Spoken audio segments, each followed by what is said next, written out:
యావత్ రాష్ట్రంలో హిందూ అంటే ఏమిటి? హిందువు అంటే అందరి బంధువు అని అర్థం. హిందువు అంటే అందరి బంధువు అని అర్థం. ఆ హిందూ ఓటు బ్యాంకు కోసం చేస్తున్నటువంటి క్షణ్యంత్రమా ఈ విధానం అని ఆలోచన వస్తోంది అందరికీ కూడా. ఒక సగటు మనిషిగా చెప్పానుగా, ఒక సగటు మనిషిగా నేను మాట్లాడుతున్నా. ఇప్పటిదాకా భగవత్ సేవకుడిగా ఉన్నవాడిని నారసింహుడి అనుగ్రహంతో రేపు ప్రజాసేవలోకి వస్తానేమో తెలీదు, కానీ ప్రశ్నించడానికి ప్రాధాన్యత ఉంటే ప్రథమ స్థానంలో ఉంటా. డబ్బు లేదేమో, ధైర్యం ఉంది. ఆస్తులు లేవు, ఆత్మవిశ్వాసం ఉంది.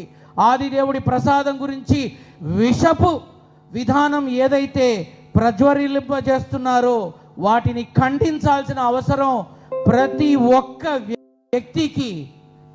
ఒక్క వ్యక్తికి ఉందని మనవి చేస్తున్నాను. సరే, లడ్డూ ప్రసాదం గురించి మాట్లాడారు. ఆ కొవ్వు, ఈ కొవ్వు, ఆ పంది కొవ్వు, గొడ్డు కొవ్వు, నా కొవ్వు, నీ పిండాకుడు కొవ్వు. ఏమిటి కొవ్వులు? ఏమిటి ఇదంతా? ఏమిటి ఈ ప్రాపకాండ? ఆదిదేవుడి ప్రసాదంలో ఇవన్నీ ఉంటాయా? నేను ఈ విధానం మొదలైన రోజే చెప్పా, దీని మీద సిబిఐలు కాదు, సిట్టులు కాదు, కోర్టు కాదు, ఎక్కడికి వెళ్ళినా క్లీన్ చిట్ వస్తుంది అని. కావాలంటే గూగుల్లో కొట్టండి. నేను 1.5 year క్రితమే చెప్పా, ఏమీ ఉండదు, ఫైలు అలమర్లో, షోకేస్లో, బీరువాలో ఉంటుంది తప్ప ఏమీ జరగదు అని. ఈరోజు అదే జరిగింది. మీరు గమనించవచ్చు, నేను చెప్పిన విధానం ఇంతకు ముందు ఏం చెప్పానో ఇప్పుడు ఏం జరుగుతుందో ఆనాడే నారసింహుడి యొక్క అనుగ్రహంతో చెప్పడం జరిగింది.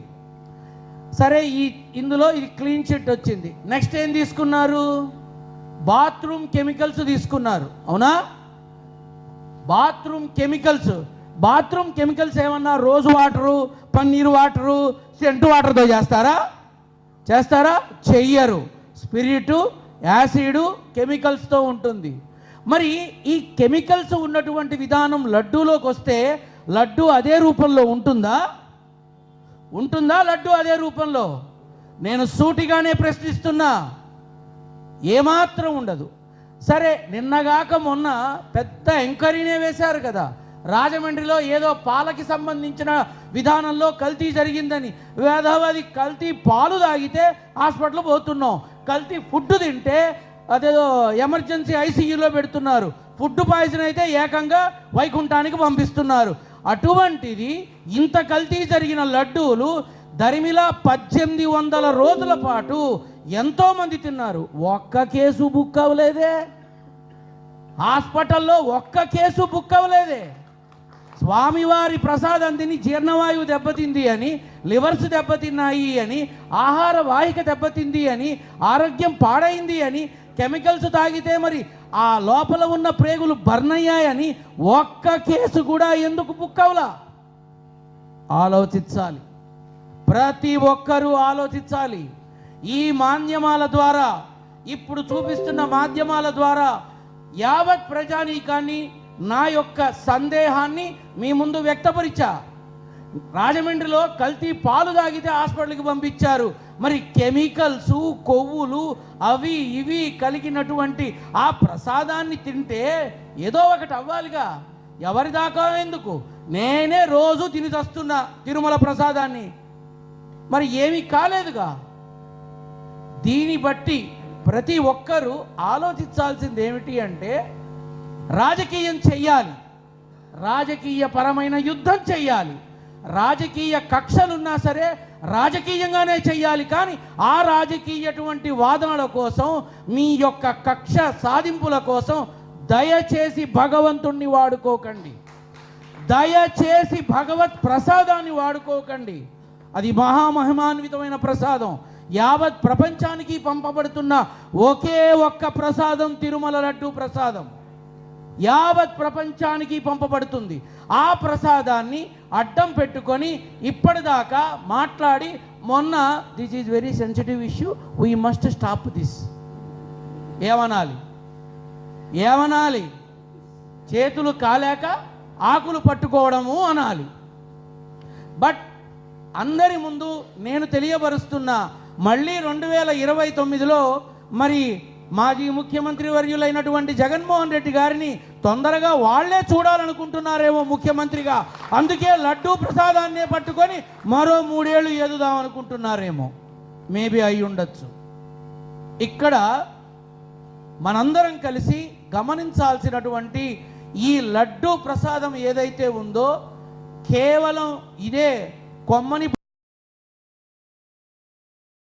గూబ ఊగినట్టుగా ఓడలు పట్టుకొని వేలాడిన ధర్మంలో గడచిన ప్రభుత్వంలో, ఇప్పుడున్న ప్రభుత్వానికి ముందు ఉన్న ప్రభుత్వంలో తిరుమల యొక్క అధికారి అయినటువంటి ఈఓ గారి ఇంట్లో ప్రభుత్వంలో, ఇప్పుడున్న ప్రభుత్వానికి ముందు ఉన్న ప్రభుత్వంలో తిరుమల యొక్క అధికారి అయినటువంటి ఈఓ గారి ఇంట్లో జరిగినటువంటి ఒక ప్రమాదభరిత స్థితిలో ఆయనని విమర్శించి ఎలా వస్తారు, సూతకం ఉంటుంది అని అన్నారు. మరి మీ ఇంట్లో జరిగిన దానికి అన్నకిను తమ్ముడికి ఉండదా? అన్నకి వేరే సూతకం, తమ్ముడికి వేరే సూతకం ఉంటుందా? మరి మీరు ఎలా వచ్చారు మీ మనవడి యొక్క పుట్టినరోజు వేడుకలు జరపడానికి తిరుమల కొండ మీదకి? సనాతన ధర్మంలో ప్రతి ఒక్కరికి ఒకే విధంగా ఉంటుంది. గెలిచాము కదా అని మీకొకలాగా, ప్రతిపక్ష హోదాలో ఉన్నారు కదా అని మాకొకలాగా పొరపాటున కూడా ఉండదు. పొరపాటున కూడా సనాతన ధర్మంలో విడివిడిగా కుల మత వర్గ వైషమ్యాలు ఎవరైనా ధర్మం ఒక్కటే. ఆ ధర్మాన్ని అనుసరిస్తే దైవం అండగా ఉంటుంది. తిరుమల ప్రసాదమైనటువంటి ఈ లడ్డూ ప్రసాదాన్ని ఇకనైనా రాజకీయ లాభాపేక్ష కోసం, స్వార్థ ప్రయోజనాల కోసం, మీ లబ్ధి కోసం దయచేసి భగవంతుణ్ణి, భగవత్ ప్రసాదాన్ని వాడుకునే ఆలోచన విరమిస్తే కనీసం విమర్శలు తగ్గుతాయి. ఒక సగటు మనిషిగా మళ్ళీ చెప్తున్నా, సీతమ్మ కొడుకుగా, నారసింహుడి బిడ్డగా, భగవత్ సేవకుడిగా మాత్రమే నేను మాట్లాడుతున్నా. ఇక ఇప్పుడు మాట్లాడతాడు వీడు వైసీపీ కొత్తొత్తు, వైసీపీ పేటీఎం, వైసీపీ కుక్క. ఓ అబ్బా, బ్రహ్మాండంగా మాట్లాడతారు. ఐ డోంట్ కేర్, లెక్క చెయ్యను. ధర్మాన్ని మాట్లాడడానికి ఎట్టి పరిస్థితుల్లో ఎవరి ముందైనా మాట్లాడతాను, ధర్మబద్ధంగా మాట్లాడతాను. కాబట్టే ఈరోజు ఈ ఆహ్వానాన్ని తీసుకొని రావడానికి అవకాశం తీసుకున్నాను.